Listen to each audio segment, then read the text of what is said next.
Hello everyone, welcome to my channel. Friends, please subscribe करके आप मुझे सपोर्ट करिए। चलिए ड्रामा शुरू करते हैं। कहानी शुरू होती है हमारे हीरो हाओमिंग से। रेन ग्रुप का जनरल मैनेजर है और चेयरमैन रेन का बड़ा बेटा है और आज उसकी शादी होने वाली है वन फैमिली की छोटी बेटी शिनशिन से। तभी हम फ्लैशबैक देखते हैं। पता चलता है हाओमिंग एक ब्लाइंड है और उसे ये शादी नहीं करनी है। उसके डैड रेन ने उसे फोर्स करते हैं ये शादी करने के लिए, क्योंकि रुआन ग्रुप में बेस्ट ज्वेलरी डिजाइनर्स है और रेन ग्रुप में नहीं है। इसलिए रेन चाहता है हाओमिंग उसकी छोटी बेटी शिनशिन से शादी करे। रेन हाओमिंग से कहता है तुम्हें खास ध्यान रखना होगा, तुम ब्लाइंड हो, ये बात किसी को पता नहीं चलनी चाहिए ना, कंपनी में बुरा असर होगा। हम प्रेजेंट टाइम में देखते हैं ड्राइवर जाग के रेन को कहता है हाओमिन गाड़ी से नहीं उतर रहा है। इसे सुनकर रेन को बहुत गुस्सा आता है। रेन ड्राइवर को कहता है जाओ जाकर उसे जल्दी लेकर आओ। तभी हम हाओमिन के छोटे भाई हाओशान से मिलते हैं। हाओशान को वो कास पसंद नहीं करता। हाओमिन के असिस्टेंट जाकर बताता है अंदर सभी लोग आपका इंतजार कर रहे हैं और मिस्टर रैन ने आपको जल्दी से अंदर बुलाया है। तभी हाओमिन बाहर आता है।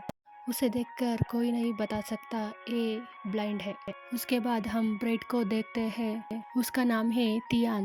इसका भी एक फ्लैशबैक दिखाता है। तियान का डैड हॉस्पिटल में है और हमें ये भी पता चलता है उसका ट्विन सिस्टर है। वो उसके स्टेप मदर के साथ अब्रॉड में रहती है। उसका नाम शिनशिन है। शिनशिन को ये पता चला हाओमिंग एक ब्लाइंड है, इसीलिए शादी करने के लिए वो अब तैयार नहीं है। स्टेप मॉम ये मौका गंवाना नहीं चाहती है। रेन ग्रुप के साथ रिश्ता उनके कंपनी के लिए प्रॉफिट होगा। शिनशिन से जगह तियान को ये शादी करने के लिए फोर्स करती है। तियान इस शादी के लिए राजी नहीं होती। स्टेप मॉम उसे कहती है तुम्हें सिर्फ नाटक करना होगा, तुम्हारा डैड ठीक होने के बाद तुम ये एंगेजमेंट तोड़ देना। फिर भी तियान ये शादी के लिए हाँ नहीं करती थी। मैम उसके असली रंग दिखाती है। ये शादी नहीं करते तो तुम्हारे डैड का क्या होगा मुझे नहीं पता। तभी तियान ने ये शादी के लिए हाँ कर देती है। शुरू में स्टेप मॉम रुआन कंपनी को अड़कना चाहती थी, इसीलिए तियान को इस शादी में फंसाया गया था। शिनशिन ने भी उसकी स्टेप मदर के साथ देती थी। तियान को ये शादी नहीं करनी थी, इसलिए एंगेजमेंट के बाद उससे यहाँ से जाने के लिए बैग पैक करके रखती थी। हाओमिन टाइम से ना आने के लिए हर लोग तरह तरह बात कर रहे थे। लेडी कहती है मुझे लगता है हाओमिन सच में अंधा है। लोग ये भी चर्चा कर रहे थे रोमिन के तो दो जुड़वा बेटी है, बेटी रुआन के साथ और दूसरी बेटी उसके स्टेप मदर के साथ अब्रॉड में रहती थी। मिस्टर रैन कहता है ये लड़का अभी तक क्यों नहीं आया। तभी हाओशान मजाक उड़ाकर कहता है उसे दिखाई दे तो आ जाएगा। तभी हाओमिन फुल स्वैग के साथ आ रहा था। उसका असिस्टेंट उसे डायरेक्शन और डिस्टेंस के बारे में बता रहा था। तियान ड्रेसिंग रूम में तैयार हो रही थी। तभी वो नोटिस करती है उसके एक कान का इयरिंग गायब है। वो हर जगह ढूंढ रही थी, उसे कहीं नहीं मिलता, इसलिए वो उसके ड्रेस में ढूंढ रही थी। ड्रेस में तो नहीं फंसा हुआ है, ड्रेस में चेक कर ही रही थी। तभी वह हाओमिन ने ड्रेसिंग रूम पर एंट्री मारता है।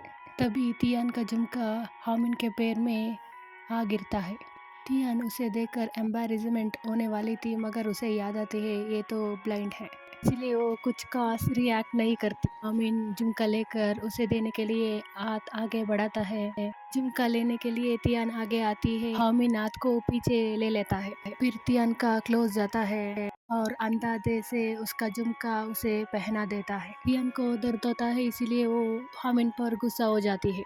तभी हाओमिन कहता है शिनशिन तुम्हारा बिहेवियर इतना स्ट्रेंज कैसे हो गया, क्या तुम ऐसे ही हो। तियान रूडली कहती है हाँ मैं वैसे ही हूँ। हाओमिन उसका बोटाई उतार फेंक देता है। उनको कहता है मुझे एक और लेके आओ। तियान उसे बहस करना नहीं चाहती, इसीलिए बोटाई आकर उसे गले में जोर से बांध देती है। हाओमिन उसे अपने आप को छुड़ा देता है। हाओमिन धमकी देकर कहता है मुझे बाहर कोऑपरेट करना, स्पेशली तुम्हारे लिए ये अच्छा ही होगा। अभी असिस्टेंट आकर कहता है तुम दोनों को स्टेज पर जाने के टाइम हो गया। दोनों स्माइल कर कर एंटर होते हैं। हाओमिन ने ब्लूटूथ लगाया हुआ था कि असिस्टेंट ने उसे गाइड कर रहा था किससे डिस्टेंस में जाना है और कितना कदम जाना है। हाओमिन को देखकर सभी लोग बिलीव कर जाता है वो अंधा नहीं है। दोनों स्टेज पर जाते हैं, दोनों को एंगेजमेंट शुरू हो जाती है। तभी असिस्टेंट उसे कहता है का राइट पॉकेट में रिंग है। रियान को पहनाना जा रहा था, मेन रिंग पहना ही नहीं पाता, उसे तो दिखाई नहीं देता वो कैसे पहना देता।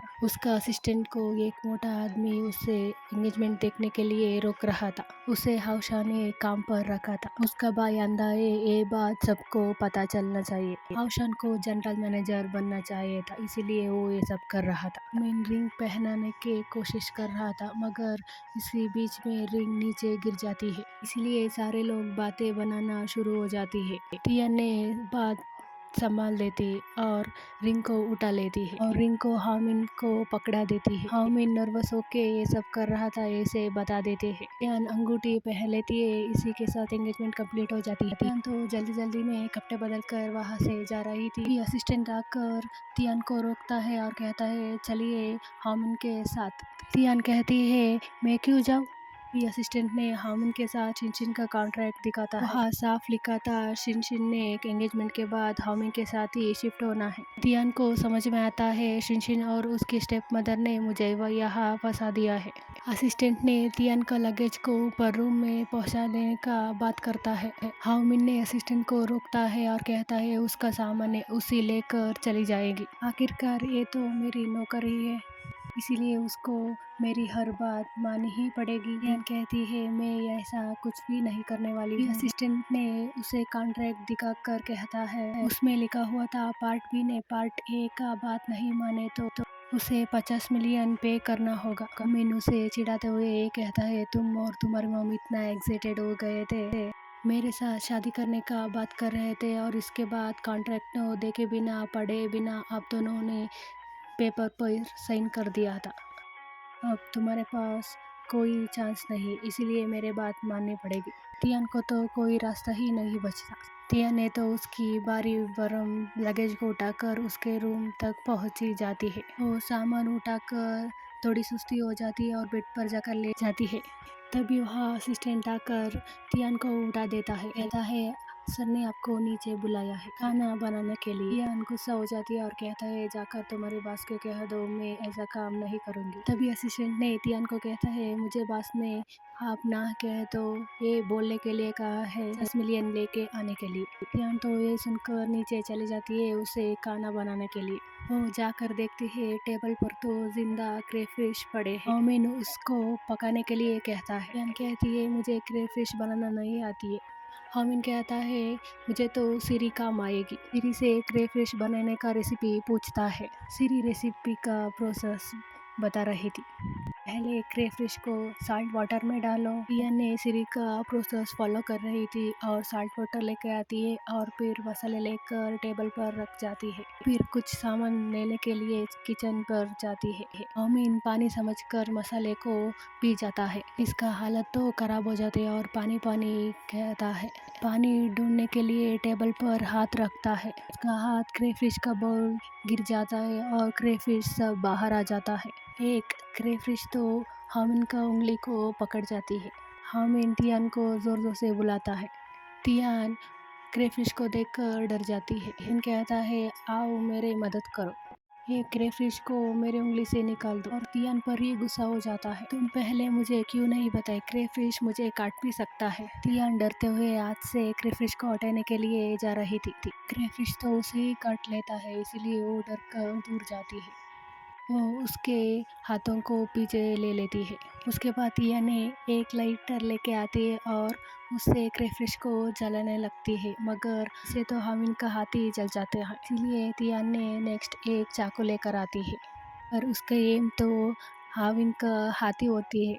हामिन तो ये सबसे परेशान हो जाता है और सिरी से कहता है का उंगली को क्रेफिश ने पकड़ लिया तो हम क्या कर सकते हैं। सिरी जवाब देती है उसे साल्ट वाटर में डुबाना चाहिए। हामिन उंगली को साल्ट वाटर में डुबा देता है और क्रेफिश उसे उंगली को छोड़ देता है, मगर उनका उंगली तो सूज गई थी। रात भर टियान ने उनके कंपनी के साइट पे इसने डिज़ाइन किया हुआ ज्वेलरीज को देख रही थी। इसे आलिवन नाम पर डिज़ाइन किया हुआ था। इसे कोई नहीं जानता था उसके रियल आइडेंटिटी के बारे में। आलिवन का डिज़ाइन तो बहुत महंगी आती है और तुरंत मार्केट में बिक जाती है। लोग तो इसे बहुत तारीफ करके रखा था। अभी वह असिस्टेंट आकर तियान को बुलाता है। बॉस ने आपको बाथरूम पर बुलाया है, उसको नहाने में आपका हेल्प चाहिए। तियान गुस्सा होकर कहता है, तुम्हारे पास छोटा बच्चा है क्या?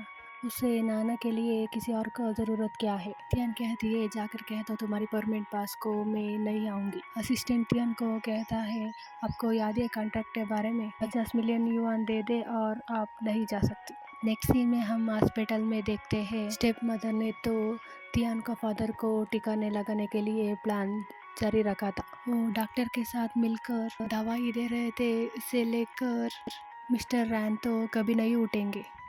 इन सब का बात मिस वैंग सुन लेती है। ये मिस्टर रैन का केयर टेकर थी, इसको तिया ने ही यहाँ रखा हुआ है। उसका डैड को हॉस्पिटल में क्या क्या हो रहा है सब जानने के लिए टिया ने मिस्टर वैंग को रखा हुआ था। वो कॉल करके तियान को स्टेप मदर की प्लान के बारे में सब कुछ बता देती है। तियान उस पर नज़र रखने के लिए कहती है, डैड को कैसे बचाना ये सब मैं सोच रही हूँ। असिस्टेंट फिर आकर उसे बुलाता है। तियान को तो जाना ही पड़ता है। हामिन उसे सूजी हुई उंगली दिखाता है और कहता है, मुझे नहाने में हेल्प कर दो कि ये सब तुम्हारी वजह से हुआ। हामिन कहता है, मुझे कपड़े उतारने में हेल्प कर दो। तियान तो ये सुनकर शॉक हो जाती है। इसी के साथ हमारा पार्ट 1 खत्म हो जाती है। Please subscribe my channel.